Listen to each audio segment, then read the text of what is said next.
Merry Christmas. Merry Christmas. Uthetha nam? Ewe. Ke ngoku uthi Merry Christmas kum? Ewe. Hayi unoba uncilile wena. Yintoni erongo? Xa undijongile ubona ooMary. He? Tyhini lo mntu uncila aboniswe ngooMerry Christmas. Hey, hayi man, uMerry Christmas ayingomntu. Kodwa undibiza ngelo gama. Yimini ebhiyozelwa kanye ngonyaka kuDisemba. Mendizokubuza mbani uMary noChristmas. Merry Christmas ke.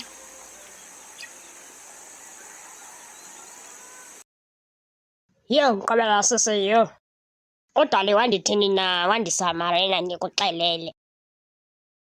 Khawuphinde uthi lo sisi wenzani? Udali wandithini na wandisamarela. Uthetha ukuthini ke xa usitsho? Mamela ndikuxelele ke. Kwakungu-14 kwinyanga kaMeyi 2023. Ngixelelome kwakubhiyozelwa imini yoomama. Ndandiyothenga isipho sikamama wam. Xa ndingayazi ukuba singaphuma kulaa mali ndandiyiphethe. Yayiyimalini? Thini yayiyi-40 cents. Ayiba nge-40 cents? Tyhiwa uzothenga ntoni nge-40 cents?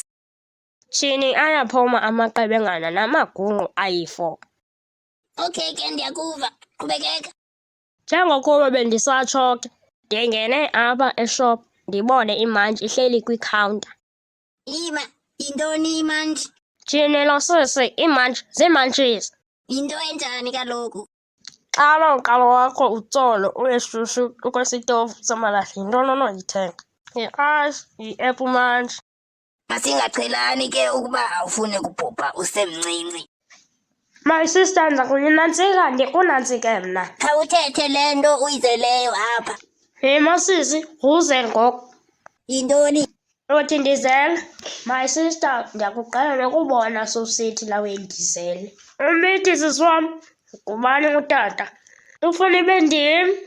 Hayi sisi wam, sufuna undibambisa amalahla akho mna. Jonga nakuqhwaba ubuyele esibelekweni unyoko azisole ukuba wayecinga ntoni ukwenza lo vobe uthetha nam namhlanje. Ndicela undiphe iChristmas. Inoba unxiliswe lihashe.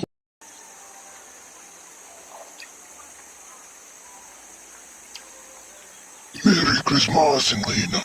Mfethu kude kwafika neChristmas andikayifumani intsango yam. Yo, inoba uzayifumana man. Inoba yela sendiphambanisa man wena ndifuna intsango yam. Merry Christmas bafethu. Nakuwe bhula, ungafani nale oko ndifuna intsango yam kulo mntu akakandiniki namhlanje. Ina, Merry Christmas mfethu. Okay bhula. Intsango leyo. Yo, andizoyipha le. Oh yini namfethu kawenze. Unxilile wena.